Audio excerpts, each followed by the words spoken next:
Oh, kakek saya begitu. Jadi itu dilakukan banyak orang muslim, memberikan dengan keterangan, terutama di dalam anak-anak. Kenapa? Untuk fungsi mengajar dan untuk fungsi mendidik dan untuk fungsi melatih.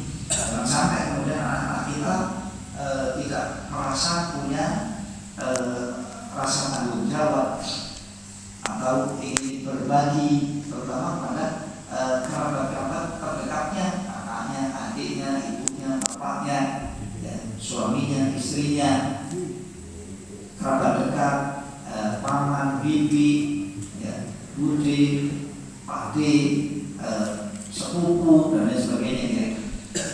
Silakan untuk ada bersedekah dengan orang-orang. Itu ada baiknya, ada fungsinya dan ada manfaatnya. Seorang guru juga begitu, memberikan sedekah di hadapan santri-santrinya, murid-muridnya.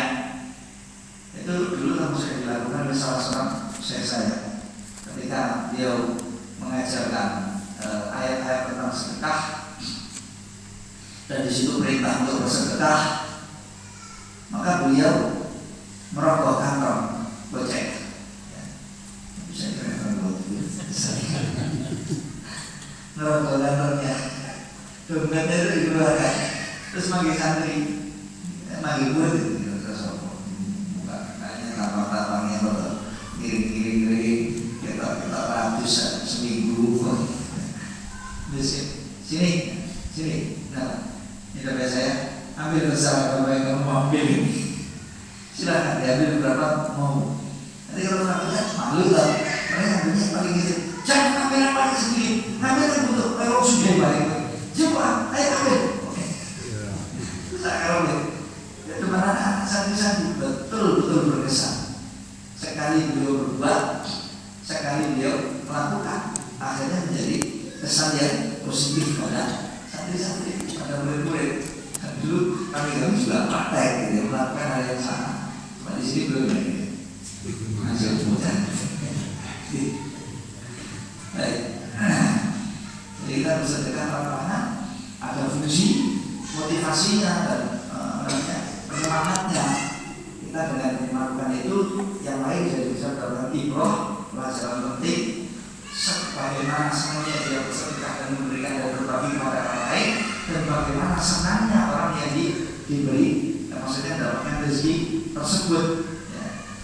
Maka kalau sampai jadi ini saya berbuat seperti itu, berikutnya kalau ada yang mencontoh beliau dan berbuat seperti apa yang dilakukan oleh beliau itu, maka beliau sekarang beliau belum wafat, yang saya ini belum wafat, saya yang lain sudah wafat. Meskipun beliau itu wafat dalam umurnya sudah tidak bisa berbuat apa-apa, kemudian dari murid-muridnya ada yang berbuat perbuatan yang sama, maka bagi beliau pahala perbuatan muridnya itu. Tapi apa? Apalagi anak-anak kita yang diciptakan dari sufi. Murid saya saja, kalau yang mengajarkan ini murid-murid saya berbuat karena dulu saya berbuat seperti itu, dan saya sudah tinggal dunia masuk di kubur saya. Itu sudah mendapatkan transfer pahala.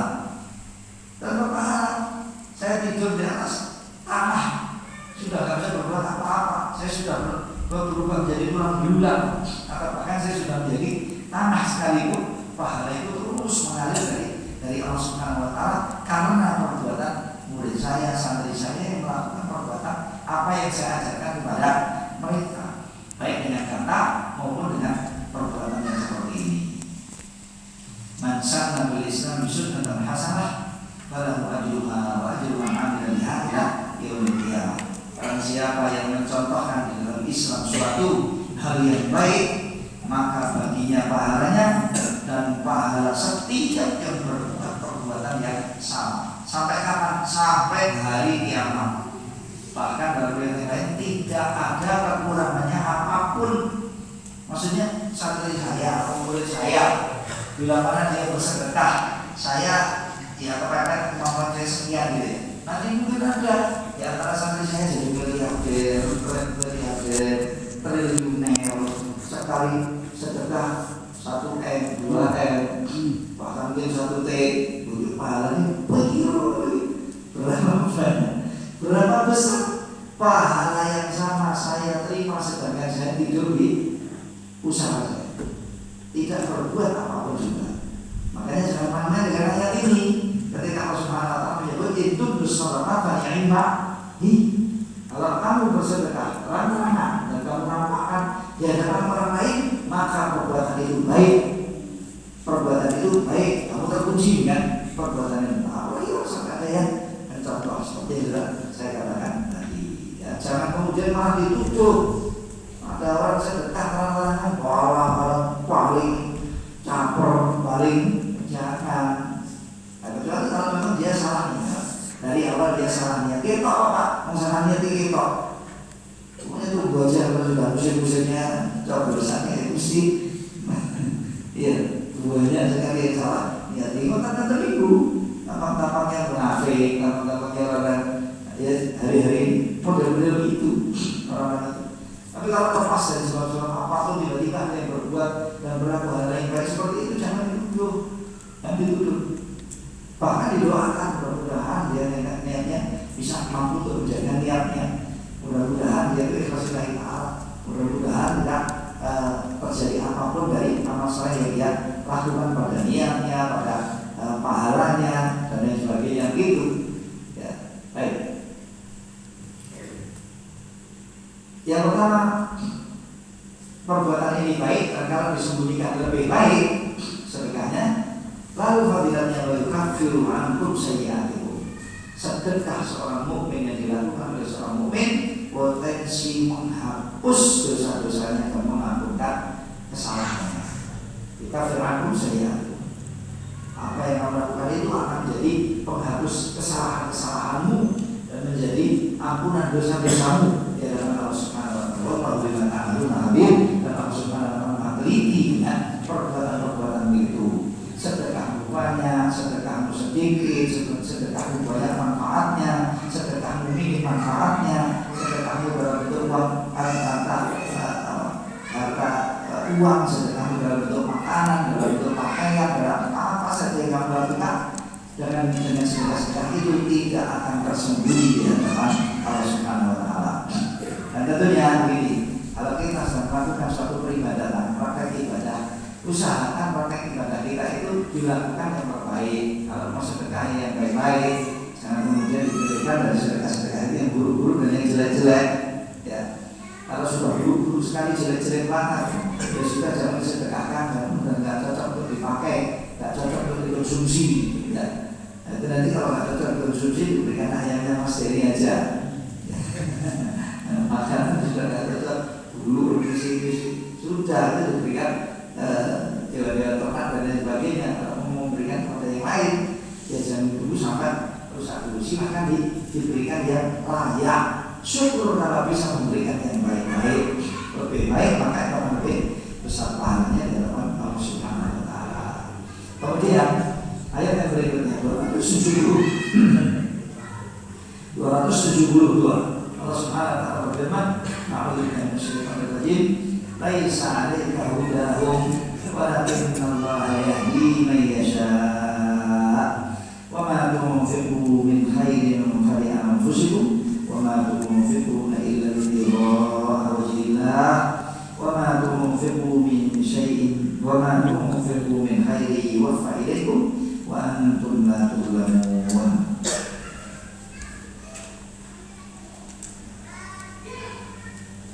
Bukan tanggung jawab untuk engkau memberikan petunjuk kepada mereka orang kafir. Bukan tanggung jawabmu untuk kamu atau bukan pada batas kemampuanmu untuk kamu memberikan petunjuk kepada mereka orang kafir, orang musyrik ataupun siapa. Kamu tidak mampu untuk memberikan petunjuk kepada siapa. Walakin Allah yahdi man yasha. Namun Allah Subhanahu wa taala yang memberikan petunjuk. Namun Allah Subhanahu wa taala yang mampu untuk memberikan hidayah kepada siapapun yang Dia kehendakinya. Jadi yang mampu untuk memberikan hidayah, dan yang dimaksud hidayah di sini wallahu a'lam adalah hidayah itu taufik. Hidayah berbentuk taufik, bantuan yang diberikan oleh Allah kepada hambanya seorang mukmin untuk yaitu menjadi mukmin, menjadi muslim, menjadi mukmin, menjadi muhsin, menjadi orang yang bertakwa, menjadi orang yang cinta Allah dan Rasulnya dan syariatnya dan agamanya, menjadi orang yang mampu untuk melaksanakan aturan-aturan syariat dengan sempurna.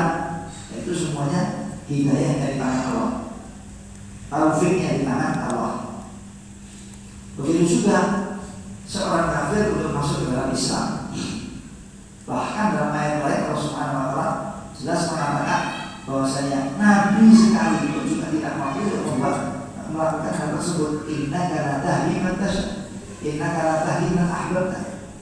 Sesungguhnya engkau wahai Muhammad SAW tidak mampu untuk memberikan hidayah kepada siapapun yang kamu cintai, kepada siapapun meskipun kepada yang kamu cintai. Buktinya Abu Talib, mamanya Nabi SAW, wafat dalam keadaan kufur. Padahal cintanya Nabi SAW kepada Abu Talib luar biasa, dan cintanya Abu Talib kepada Nabi SAW juga luar biasa. Dan bantuannya Abu Talib kepada Nabi SAW susah, dan jasanya susah untuk berhitung, susah untuk disampai oleh, maksudnya untuk ditiru oleh orang lain. Jasa yang luar biasa. Namun Nabi SAW tidak mampu untuk memberikan hidayah kepada orang ini. Padahal beliau adalah adiknya ayahnya. Padahal beliau adalah pamannya Nabi SAW, dan Nabi SAW sangat ingin sekali untuk beliau itu mendapatkan hidayah. Realnya beliau wafat, prakteknya beliau nyatanya beliau wafat dalam keadaan tidak beriman kepada Allah dan Rasulnya, kufur terhadap Allah dan Rasulnya. Dan Nabi SAW tidak kurang-kurang untuk berusaha menghidayahkan, memberikan petunjuk kepada beliau. Berdoa sudah, berupaya dan berusaha sudah, dengan cara yang bermacam-macam diupayakan agar supaya Abu Talib ini mau masuk Islam, mau beriman kepada Allah Subhanahu wa taala. Sampai sebelum akhir Nabi SAW berada di sampingnya dan mengatakan kepada beliau, wahai Ami, katakanlah la ilaha illallah, satu kata saja atau satu kalimat ini saja. Bila engkau mengatakannya, saya akan membelamu dengan kalimat itu di hadapan Allah Subhanahu wa taala. Maksudnya membela agar jangan sampai kamu masuk ke dalam api neraka. Syukur-syukur kemudian terangkat derajatnya sangat tinggi di dalam surga dengan amal saleh yang sangat banyaknya dia lakukan di zaman hidupnya dalam Nabi Sallallahu Alaihi Wasallam.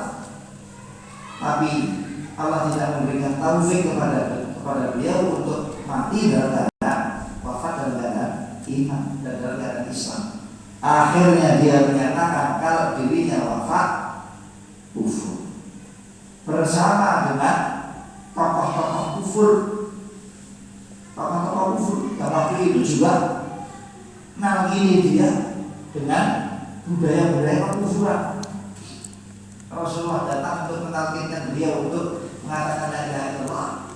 Sedangkan di sisi yang lain teman-temannya beliau, teman-teman kedekatan-kedekatannya beliau, ya, persekitarannya beliau, orang-orang yang ada di sekitarnya beliau, yang kemudian memojok-mojok beliau untuk mati dalam keadaan kufur. Akhirnya justru ini yang terpilih, dan beliau tidak menggubris, maksudnya tidak mau untuk menerima ajakannya bagi Nabi Muhammad SAW meskipun di akhir umur. Itu dia, itulah hidayah. Hidayah apa? Hidayah itu taufik. Hidayah taufik yang mengalahkan hati, yang memberikan petunjuk, yang membukakan hati untuk bisa menerima kebenaran. Itu hanya Allah Subhanahu wa taala. Nabi SAW pun tidak mau berbuat itu. Itu hanya Allah, dan kemampuannya ada di tangan Allah. Tidak ada seorang pun dari makhluk Allah Subhanahu wa taala yang bisa berbuat hal itu. Nah, di sini juga begitu. Laisa 'alaika hudahum. Kamu tidak bisa untuk memberikan petunjuk mereka, atau kamu tidak bertanggung jawab untuk bisa memberikan petunjuk kepada mereka, maksudnya petunjuk taufik. Namun Allah Subhanahu wa taala yang berhak untuk, yang mampu untuk memberikan petunjuk siapapun yang dia kehendakinya. Kenapa ayat ini kok masuk di sini? Di antara ayat-ayat infak, di antara ayat-ayat sedekah, kalian tidak pernah apa, kalian tidak berinfak dengan apapun, tidak pernah dan dengan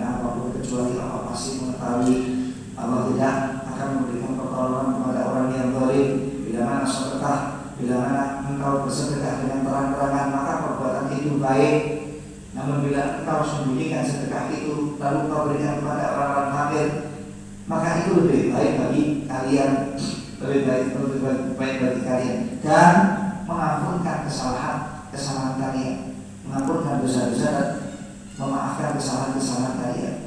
Allah Maha teliti dengan perbuatan. Kamu tidak mampu untuk memberi hidayah kepada siapapun. Allah lah yang memberi hidayah kepada siapapun yang dikehendakinya.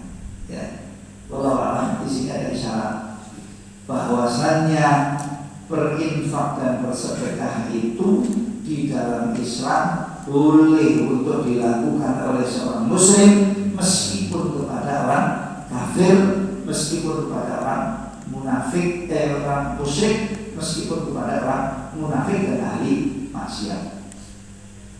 Gak apa-apa. Apalagi kalau itu merupakan tanggung jawabnya istrinya, pokoknya orang Yahudi atau orang Nasrani, perempuan Yahudi atau perempuan Nasrani, tetap wajib untuk diberi.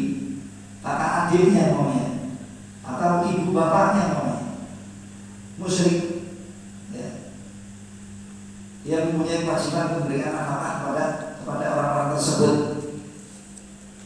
atau dalam keadaan kepepet mereka secara ekonomi perlu untuk menerima bantuan-bantuan. Kalau nafkah umum atau sedekah umum, insya Allah pintunya lebih lebar. Lalu bagaimana dengan zakat? Kalau zakat, pada sebagian ulama tidak boleh untuk diberikan kepada orang kafir.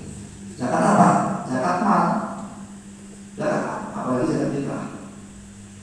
Kenapa? Kalau Nabi SAW mengatakan zakat itu diambil dari orang-orang kaya kaum muslimin dan dibagikan dan diserahkan dan diberikan kepada kalangan fuqara dan miskin-miskin mereka. Itu masrafnya dan itu cara pembagiannya. Maka jangan dirubah, jangan dirubah. Itu di sini terdapat perbedaan pendapat ulama. Selamatnya memang kalau bisa bapak yang punya kewajiban, ibu-ibu yang punya kewajiban untuk membayar zakat mal, jangan diberikan kepada orang-orang kafir. Meskipun itu bapaknya sendiri, ibunya sendiri, kakak adiknya sendiri, kerabatnya sendiri, ya. Meskipun itu orang-orang kedekatannya, jangan diberikan harta-harta zakatnya kepada mereka, tapi diberikan kepada orang-orang mukmin dan orang-orang muslim. Orang fakir dan miskin yang muslim masih banyak. Lalu bagaimana dengan mereka-mereka yang lain ini? Diberikan nafkah-nafkah yang lain dari pintu-pintu sedekah. Meskipun ya sebagian ulama mengatakan ini boleh, sebagian ulama mengatakan ini boleh. Apalagi dulu pernah terjadi di zaman Nabi SAW. Asma bint Abu Bakar radhiyallahu ta'ala anha wa ardhaha, ibunya itu namanya Mutailah. Ya, ahli sirahnya santri-santri. Ibunya beliau itu namanya Mutailah. Umuruman itu ibunya Aisyah radhiyallahu anha. Jadi sahabat Abu Bakar Siddiq radhiyallahu anhu mempunyai beberapa istri. Nah, ibunya Asma radhiyallahu anha waktu itu musyrikah. Waktu itu masih musyrikah. Datang ke Madinah ziarah kepada putrinya, yaitu Asma radhiyallahu anha wa ardhaha. Lalu Asma melihat keadaannya ibunya, dan mungkin bisa jadi karena ibunya meminta sedikit dari bantuan-bantuan ekonomi kepada Asma radhiyallahu anha wa ardhaha. Dan beliau takut kalau kemudian memberikan apa yang diminta oleh ibunya itu dari sedekah-sedekah merupakan perkara yang terlarang di dalam syar'i. Maka beliau beristighfar dan bertanya kepada Rasulullah SAW. Dan caranya begitu, Pak. Kalau kita tidak mengetahui sesuatu, mau berbuat sesuatu dalam belum jelas, jangan lakukan dulu. Tapi silahkan bertanya kepada Nabi SAW secara langsung kalau bisa. Kalau telepon ya nggak bisa. Ya. Silahkan kalau mau bisa ada akses mimpi atau apa gitu, bertemu dengan Rasulullah SAW. Silahkan menanyakannya langsung.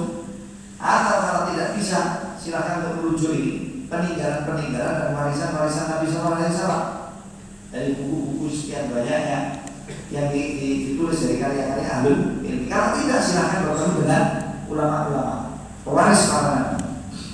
Silahkan bertanya kepada mereka tentang urusan agama Anda, yang apa dari perkara agama apapun yang Anda ingin melakukannya, sehingga Anda tidak salah langkah dalam melakukan ibadah tersebut dan tidak salah cara dalam melakukan ibadah tersebut yang nantinya akhirnya membuat ibadah itu sia-sia. Bahkan alhamdulillah kadang-kadang jatuh kepada perbuatan bid'ah. Sudahlah beribadah, ibadahnya hukumnya syar'i, jatuhnya bid'ah sayyi'ah, bukannya mendapat pahala, justru malah mendapat dosa. Andai kata dia tidak melakukan ibadah itu, justru malah tidak dapat dosa. Makanya kaidahnya itu al-ilmu qabla al-qawli wal amal. Ilmu itu harus didahulukan sebelum berkata maupun berbuat. Dalam hal apa?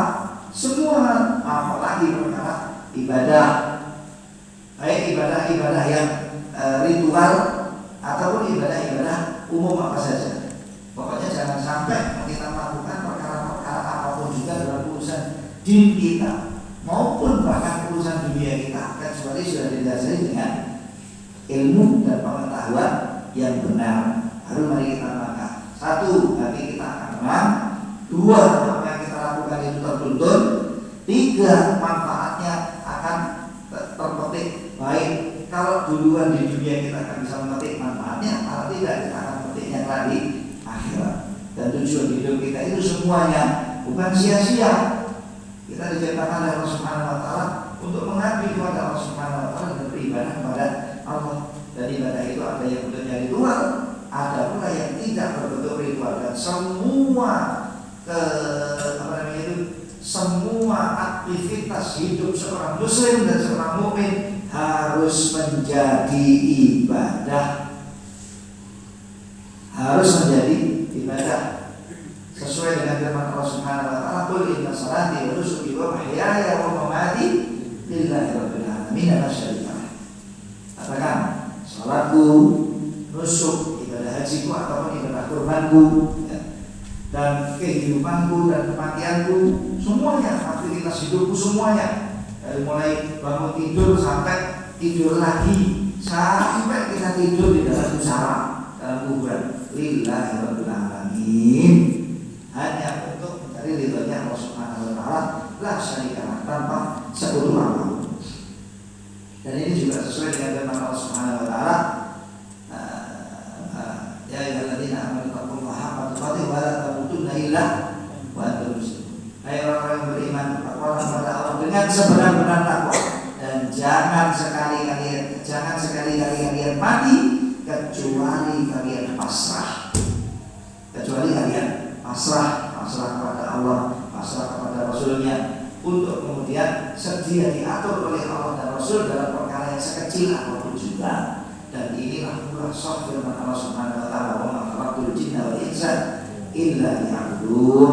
Tidaklah aku ciptakan jin dan manusia kecuali hanya untuk mengabdi kepadaku saja. Kalau tak mau mengabdi kepada Allah, ojo urip, jangan hidup. Kalau memaksakan hidup untuk selain mengabdi dan beribadah kepada Allah dengan cara mengatur hidupnya sesuai dengan aturan Allah dan Rasulnya, maka itu adalah merupakan bagian dari bagian-bagian khianat yang terbesar. Khianat kepada manusia itu zalim dan buruk, apalagi khianat kepada manusia yang berjasa pada kita, orang tua kita, siapa yang membantu kita, apalagi khianat kepada manusia yang terbaik, yaitu Rasulullah SAW, gurunya setiap mukmin, gurunya setiap muslim suri tauladan, yang mengajari cara hidup yang benar dan yang baik. Apalagi berkhianat kepada Sang Pencipta Allah Subhanahu wa taala. Ya. Baik.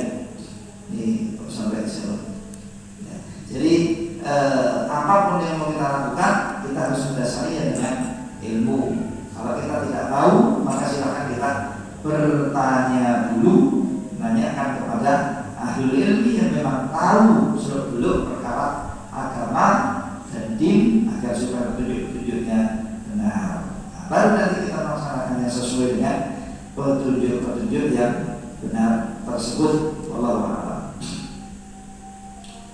Ini jalan-jalannya cukup jauh. Dari keterangan firman Allah Subhanahu wa taala, "Qul inna syaitan rajim fas'alaika hudahum walakin Allah yahdi man yasha." Jadi hidayah ada di tangan Allah Subhanahu wa taala. Dan tadi kita katakan bahwasanya orang muslim baiknya untuk tidak memberikan selamatnya atau tidak memberikan zakat hartanya, apalagi zakat fitrinya kepada orang-orang kafir. Meskipun masalah ini ada perbedaan pendapat antar ulama, ya.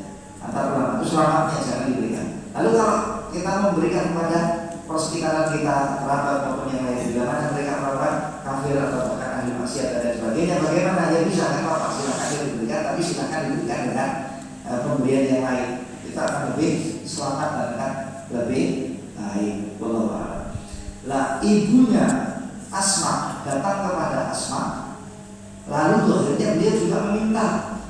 Nah Asma waktu itu berarti untuk melangkah memberikan, sampai beliau pergi ke Rasulullah SAW lalu bertanya, "Ya Rasulullah, sesungguhnya ibu saya telah datang ziarah kepada saya dan beliau meminta, apakah boleh saya memberikan sedekah saya kepada beliau?" Maka kemudian beliau memerintah Aisyah memerintahkan Asma radhiyallahu anha untuk memberikannya. "Biar lagi, baktilah kepada ibumu, baktilah kepada ibumu meskipun beliau musyrik."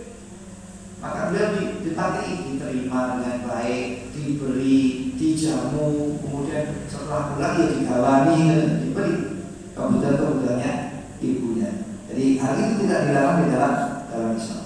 Namun lebih baiknya untuk tidak diberikan kepada orang yang musyrik dan orang kafir dari harta-harta zakat. Kemudian Allah Subhanahu wa taala berfirman, "Wa ma tunfiqu min khairin fali anfusikum." Tidaklah kalian menginfakkan dari harta-harta yang kalian miliki, maksudnya Allah. Tidaklah kalian menginfakkan dari harta-harta kalian kecuali kebaikannya akan kembali kepada diri kalian sendiri. Nah, ini penting Pak, ya, Bapak dan Ibu untuk kita memahami ini. Tidaklah kalian itu memberikan nafkah dan sedekah kepada orang lain kecuali kembali manfaatnya pada diri kalian sendiri. Jadi paling tidak memberikan kebutuhan pribadi dirinya. Ada ketika hidup butuh nutrisi, ya jangan pelit-pelit. Badannya butuh, kalau sakit butuh obat, punya uang bisa lo beli, tapi karena takut miskin mobil, tidak mau beli yang benar untuk badannya. Kalau dia beli pada dirinya sendiri, kira-kira pada istri-istrinya, pada anak-anak itu iya, ya, dia akan lebih pelit lagi.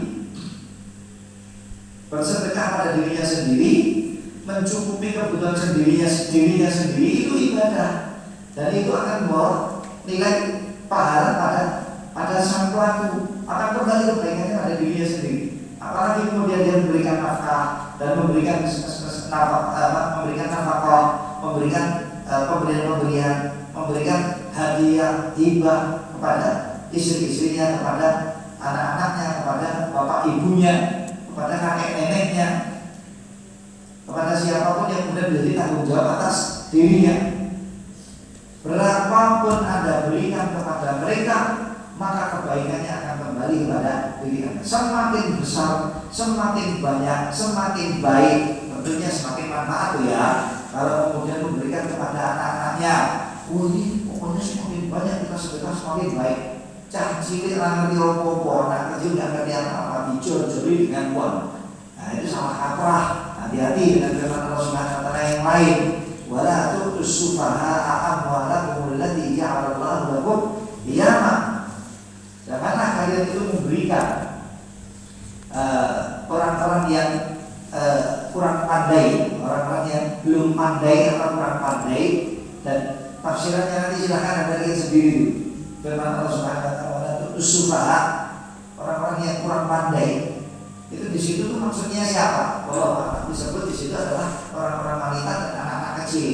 Orang-orang wanita itu istri-istri, putri-putri, ya. Terus anak-anak kecil yang lain, anak-anak kecil jangan diberikan kepada mereka jor-joran harta. Kenapa? Hati-hati, kunci kerusakan mereka pada banyaknya harta yang dipegang oleh mereka. Kemudian mereka belanja tanpa pikir, tanpa handle. Kalau udah seperti itu rusak. Saya nih zaman kayak ini, apalagi zaman-zaman kita sekarang ini. Ya belanja itu gampangnya pol, turu, neng kasur, coba ngapain coba? Nah, kita sama anak kita. Iya, kalau ada di rumah itu anteng, kompak anak. Ya, kompak anak jadi pak. Kalau sudah di rumah anteng, nggak keluar-keluar. Nggak keluar rumah tapi keluar negeri.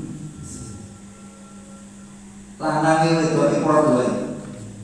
Iktikaf terus. Tapi dalam kamar. Ya. Ada di kasur. Itu yang produk baik-baik. Ya kan sudah megang HP. Namanya itu scrolling atas batas. Scrolling itu dikir. Yang dilihat itu apa?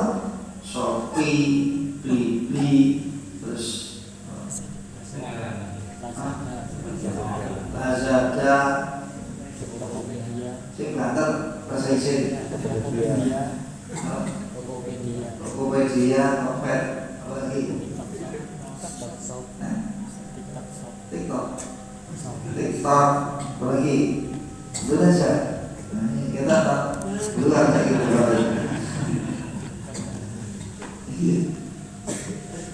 itu yang paling baik lihat itu melihat, oh ini harganya barangnya begini, deskripsinya begini, lebar panjang tinggi, dalam sama warna sama betulnya ini sangat bagus ini, buatan ini nanti fungsinya gini, harga murah, diskon besar, wah, itu yang paling baik. Subhanallah, scrolling itu 24 jam kalau bisa, kalau nggak ada yang nekat dia mampu.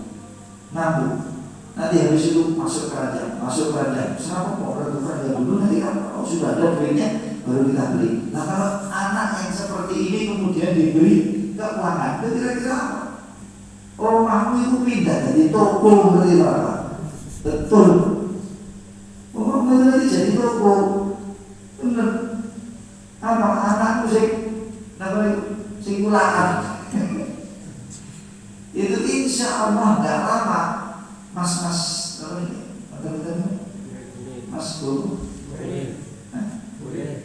apa mas kurir ya mas kurir kerja itu mas kurir itu mesti alamat lagi hafal alamat Anda, nama ini apa desa ini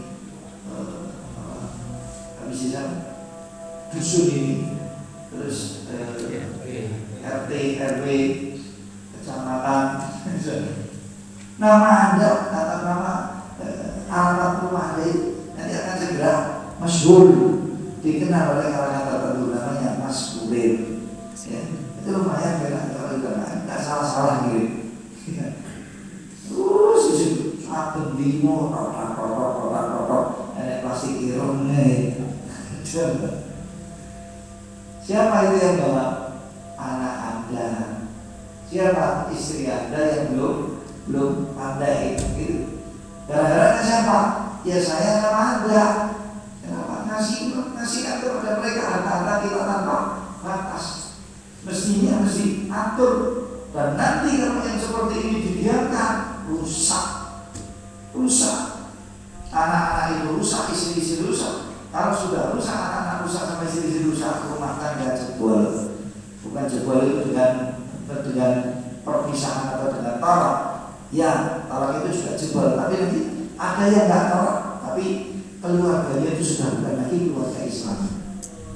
Alhamdulillah, nuansa Islam sudah tak wujud di rumahnya.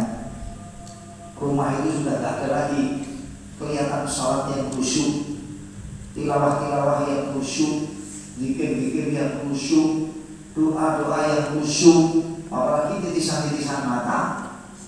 Akhir-akhir malam memang sih melek, tapi apa? Yang menurut silo. Begitu. Mestinya akhir-akhir malam kita gunakan untuk rukuk dan sujud, untuk banyak-banyak istighfar, untuk banyak-banyak berdoa. Rumah sudah tak akan ada itunya lagi. Gara-gara apa? Duit. Gara-garanya pertama apa? Jor-joran ini tadi. Memang berinfak lebih banyak, lebih baik, tapi dalam kurung tidak semuanya begitu. Dalam kutip, tidak semuanya seperti itu lepas. Kita harus cerdik dan kita harus pandai, dan mungkin tertuntut dengan ajaran agamanya untuk menjadi orang yang cerdik dan pandai. Jangan kemudian memahami sebuah ayat lalu praktek dengan sebuah ayat cara PDW nggak mau terberat pada ahlul ilmi, akhirnya salah kaprah. Itu kan Allah menyebut di sini wa tunfiqu min syai'in bali anfusikum.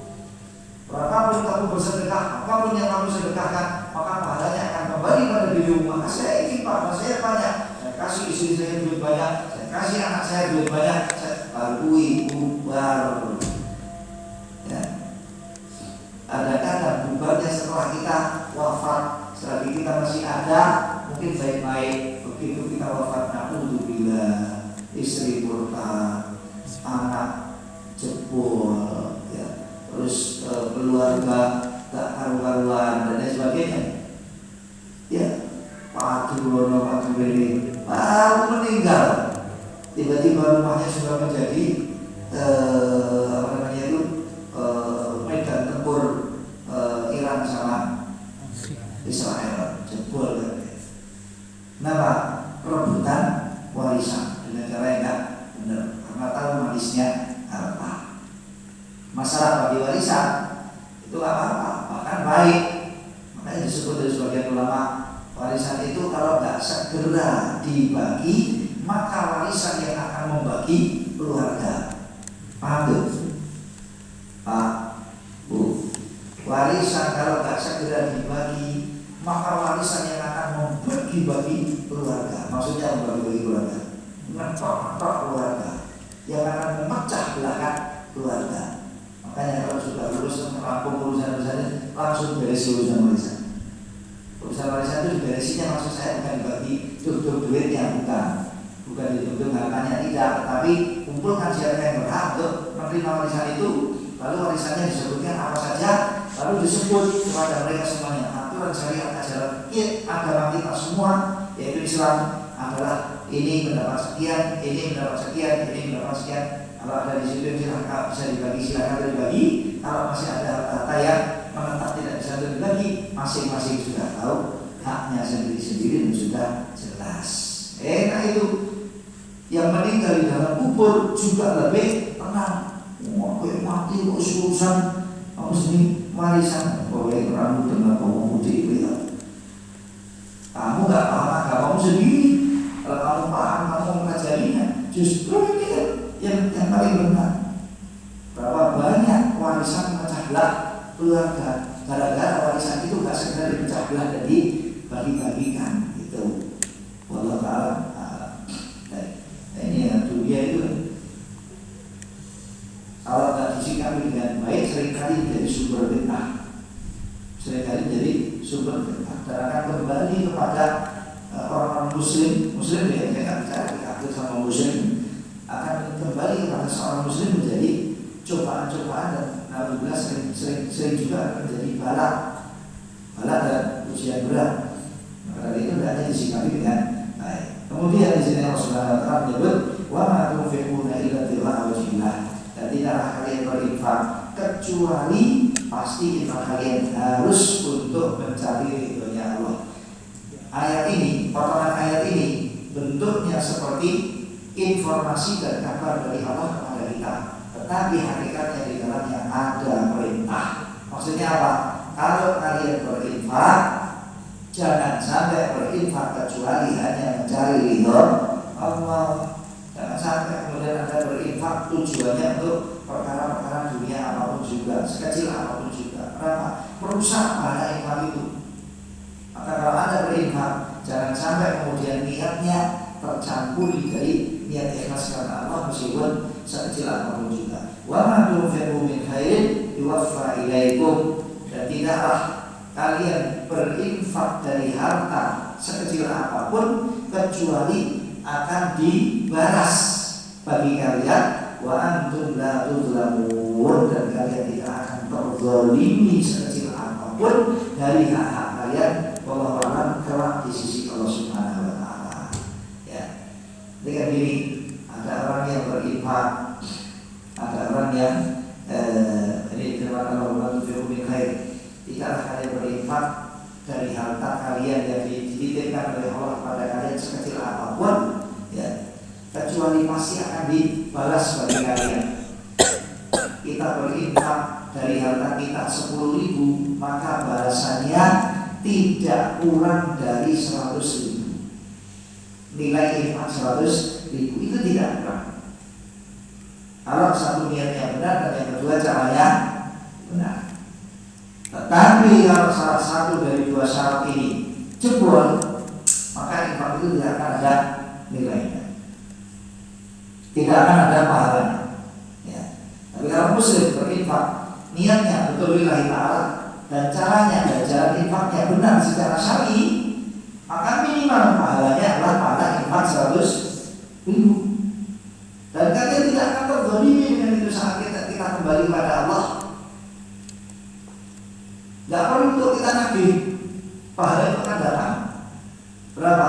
Pahala bersedekah 100.000. Itu kalau 10.000 doang infaknya. Nah, kalau infaknya 10 juta, 100 juta, maka minimal 10 kali lipat. Itu minimal. Haknya seorang muslim ketika, bukan hak ya, pahalanya seorang muslim ketika dia bersedekah. Dulu sudah kita sebutkan 10 kali lipat itu minimal. Mau akan dilipat gandakan oleh Allah dengan kelipatan-kelipatan yang besar dengan sebab-sebab tertentu. Di antaranya keikhlasan niat yang sangat mendalam, cara yang sangat baik, waktu dan destinasi dan itu target sedekah yang sangat tepat dan lain sebagainya. Itu akan melipat gandakan pahala yang luar biasa bagi seorang muslim. Nah, ketika ini sudah diberikan oleh Allah kepada muslim, lalu dia nanti wafat kembali kepada Allah, itu tidak akan terzalimi kurang dari miliaran atau bahkan triliunan atau bahkan sekian banyaknya hak pahala yang telah diberikan oleh Allah kepada dirinya. Dulu yang diberikan oleh Allah bagi saya kelipatan 1.000 kali. Saya infak 10.000, 1.000 kali jadi 1 juta namanya. 10.000 saya infakkan, kemudian Allah menerima dari saya dan dilipat gandakan bagi saya 1.000 kali, akhirnya menjadi pahala berapa? 10.000 kali 1.000, 10 juta. Benar nggak? Jadi 10 juta. Jadi 10 juta. Kemudian dia kembali kepada Allah. Saat hisab dia mendapatkannya 10 juta kurang serupiah. Atau bagaimana hanya dia, itu tidak akan terjadi belas. Namanya 10 juta di sana ya 10 juta. Adanya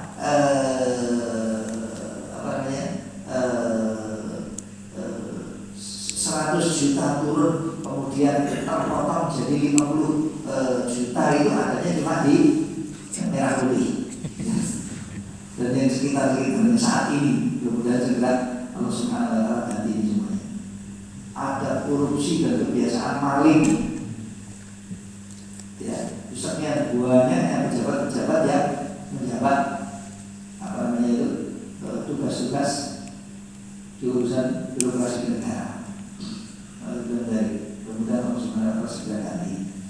Jangan lupa, macam mengurangi dong, tapi berusaha gitu ya. Sana jadi presiden, sana jadi wakilnya, sana jadi menteri, sana jadi kalau presidennya ada mungkin insya Allah baik semuanya. Kalau menterinya ada insya Allah baik. Kalau orang-orang yang berusaha nggak bisa, caranya dan sistemnya dirubah. Ya ayo kita rubah sistem, ya mau nggak bisa ya dirubah semua. Kalau nggak ada upaya, nggak ada usaha, nah dapat barokah, nggak akan dapat nilai. Baik. Jadi ketika kita kembali kepada Allah, tidak akan kita terzalimi dari hak kita yang harus kita terima, meskipun hanya nilai yang sangat sedikit. Sempurna semuanya, ya, sempurna semuanya. Karena itu infak siapapun, sedekah siapapun di dunia ini hanya akan menjadi bekal bagi dirinya sendiri. Apapun yang diberikan semakin baik, semakin besar, semakin banyak, maka itu akan kembali kepada dirinya sendiri. Termasuk amal saleh yang harus dilakukan oleh seorang muslim. Kalau Anda meninggal dunia, tinggalkan bagi keluarga Anda tinggalan tarikat dan warisan-warisan yang bermanfaat. Ya, kecuali kalau Anda sudah banyak memberikan kepada keluarga, ya, ada orang kaya, jual, ayah saya bisa kaburi juga gitu. Dari di penjara pun buktinya penjara itu yang lain rezekinya, ya ada saja dapat. Pokoknya dia berusaha untuk memberi. Begitu juga ketika ada beberapa nikmat harta dikumpulkan oleh beliau, sampai pada saatnya kemudian beliau membagikan kepada istrinya dan anak-anaknya, misalnya dan putra putrinya, ini saya kasihkan ini. Terus terakhir dia mengatakan, saya sudah berikan kepada kalian, saya rasa ini sudah cukup, saya ingin memberikan kepada yang lain. Pamit kepada kalian. Ya bukan pamit, semestinya tidak ada kewajiban beliau untuk pamit, tetapi beliau berita. Karena ada sila, monggo, tak apa, sudah berikan kepada siapapun yang ingin diberi oleh hati. Ya. Itu tak masalah kalau seperti itu. Walaupun sampai suatu saat nanti si mukmin ini nanti meninggal dunia dan wafat, kemudian tidak meninggalkan buat ahli warisnya apapun, dia sudah banyak untuk memberikan kepada ahli warisnya. Tetapi kalau bisa dan diberi kelapangan rezeki oleh Allah Subhanahu wa Ta'ala, maka jangan lupa adanya hadis Nabi sallallahu alaihi wasallam yang lain, yaitu hadis Nabi sallallahu alaihi wasallam ketika ziarah Amr bin As. Ketika ziarah bukan Amr bin As, saat dari Waqqas baru di Fathu Makkah. Waktu itu Rasulullah SAW berziarah kepada beliau karena beliau sakit, dan sakitnya parah, semakin parah, dan beliau sangat takut kalau wafatnya di Mekah. Kenapa? Karena beliau sudah hijrah ke Madinah, gak ingin beliau wafat di negeri yang sudah dihijrahi meskipun itu Mekah. Jadi ziarah dari Rasulullah SAW. Lalu beliau mengeluh dan menyampaikan kepada Nabi, Rasulullah, saya ini orang zumal, mempunyai harta banyak, dan saya tidak meninggalkan waris kecuali seorang anak wanita. Boleh nggak ya Rasulullah SAW untuk saya ini bersedekah dengan 2/3 harta saya? Itu pamit Rasulullah dengan 2/3 harta saya. Katanya enggak, kebanyakan. Kalau begitu setengah harta saya ya Rasulullah. Enggak, kebanyakan. Tuh, kalau begitu 1/3 ya Rasulullah. Misalkan saya sakit berat seperti ini, saya bersedekah dengan 1/3 harta saya. Kata Nabi SAW, ya udah 1/3, dan 1/3 itu sangat besar. Apa dalam riwayat, dan 1/3 itu banyak. Kalau memang kamu mau bersedekah saat ini, maka silakan bersedekah. Ya maksimalnya 1/3 itu. Kalau 1/3 itu sudah besar atau sudah banyak. Lalu Rasulullah menyebut, innaka anta da'wa rasulaka aghniya khairun min anta da'wa ma'ala tatakafuna an-nas. Kamu untuk meninggal dunia dan meninggalkan ahli warismu kaya raya dan tercukupi, lebih baik daripada engkau meninggalkan mereka dalam keadaan mereka miskin dan meminta-minta kepada orang lain. Begitu. Maka ada hartanya, jangan kemudian dibiarkan anak keturunannya dalam keadaan miskin dan kekurangan, ya. Nah, tapi ini jangan pula menjadi sebab untuk kita lain, gitu ya. Terus gimana? Ya mau pakai dewi caranya. Silakan tuh diatur caranya agar dua-dua ini bisa terjadi dan berjalan. Ada yang lebih mahal, ada yang lebih mahal. Yang penting pastikan jangan wafat kecuali diupayakan ahli waris kita nantinya bukan menjadi orang yang membebani orang lain dan tidak pula menjadi pengemis yang meminta-minta. Yang pertama, yang kedua, upayakan dengan titipan-titipan harta Allah Subhanahu wa taala pada kita untuk kita nantinya kembali kepada Allah dengan membawa bekal amal-amal soleh yang besar dan bermanfaat bagi diri kita sendiri. Jangan sampai harta itu kita yang mengusahakan mencari lumbus-lumbus keringat buntet, pokoknya keringat itu sampai ya harta banyak kita simpen mati nggak beramal, akhirnya digoreng dan ahli waris. Jangan sampai itu terjadi. Silakan kalau dapat sudah mungkin bisa bersedekah dan memberikannya kepada yang lain, berikan sehingga nanti betul-betul bisa menjadi bekal di hadapan Allah Subhanahu wa taala. Baik, kita cukup dulu dan kita kaji bersama bermanfaat dan semoga Allah Subhanahu wa taala berkenan berdiri kepada kita semuanya. Allahumma amin. Kita sekarang